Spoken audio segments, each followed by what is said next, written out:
Lakip sa nagpiktuhan sa kong sunog na migo sa barangay Tipolo, Mandaue City, ang eskwelahan na kundin pipila ka mga classrooms ang gilamoy. Samtang state of calamity gikatak nang ideklarar sa barangay o sa syudad. Anong report ni Nico Serino. Sa pag-ulbo sa sunog kaganihang kadlawon, lakip sa naapektuhan ang Tipolo National High School. Mitabok ang kayo padung sa eskwelahan nga giuwang lang og kural ug sin gikan sa apektadong mga panimay. Hingpit nga naugdaw ang duha ka mga classrooms ug dunay 8 ka mga lawak nga partially damaged. Lakip sa naabo ang mga kagamitan sa TLE classes ingon man mga ekipo.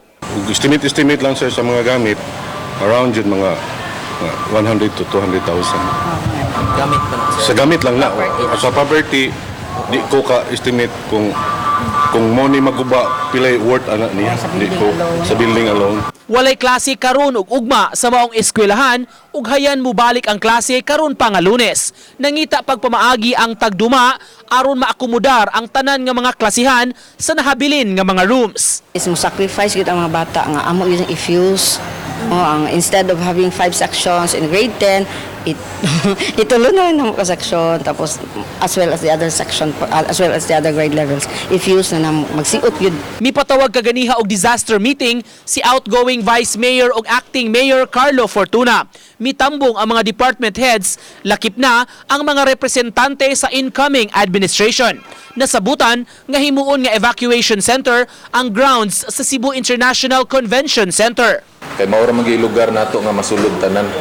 Kay tulo man gud ka sityos ang na-affected dis may parking butangan man natong mga tents gipreparar na sad sa ato ang DRRM. Gikatakda ang pagpadeklara dayon sa state of calamity aron magamit ang pondo sa dakbayan.